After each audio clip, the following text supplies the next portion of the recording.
Hi, today's public service announcement is on the topic of collective punishment, specifically whether or not it is beneficial for team atmospheres and dynamics. This will be mainly focused on youth and their development as concerned with the topic. Some of the main questions we will answer today are: what exactly is collective punishment? Does it impact the team atmosphere?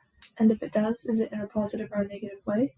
Do the overall positives of this practice outweigh the negatives or vice versa? And should it be used by youth sports teams? So, what is collective punishment? Essentially, collective punishment is the act of punishing an entire group of people for the mistake of only one person. If you fall like that again, everyone here has 20 push-ups. Come on, make it good. Over the top. There you go. Okay, everyone give me 20 right now. Get down on the floor. Oh my God, Becky. Yep, start it up. Good push-ups. The general consensus of the public is that collective punishment is unfair and not beneficial. In her blog, Megan Frank states that it does not build team cohesion.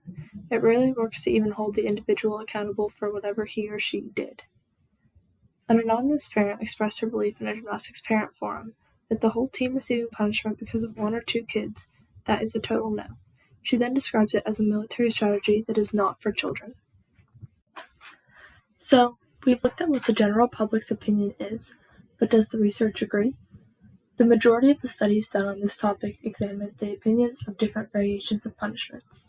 One study looked at the use of reward versus punishment for motivation.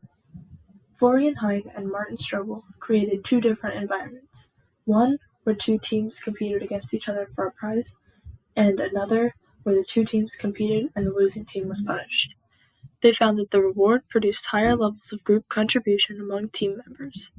Another study, done by Sarah Thomas, Caroline Kelsey, and Amrisha Vaish, found that children evaluate punishments differently depending on their ages. Younger children evaluated targeted punishment and collective punishment similarly fair, but older children consistently viewed collective punishment as less fair than targeted punishment. Similarly, Craig Smith and Felix Warneken found that younger children overall preferred both reward and punishment to be equally distributed. They also found that as children grew older, there was a trend of preference towards both rewards and punishments being given only to the deserving individual. Lindsay Kipp and Nicole Bolter examined things in a slightly different way, but ultimately reached the same conclusion. They found that cooperative goals and teamwork were factors that promoted a healthy team environment. Andrea Pereira and Jan Willem van Prugen did a study on why we use collective punishment. Overall, they found that when the group entitivity, or the degree to which a group is viewed as a cohesive entity, is high, then it is easier to justify collective punishment because the group is essentially viewed as one person. Overall, the research did not contradict the opinions of the general public. Collective punishment is typically not beneficial. It is better to use reward-based motivation. Additionally, it is important to cater coaching towards the specific age groups. Here are the sources that I used. Thank you for your time, and I hope you enjoyed this presentation.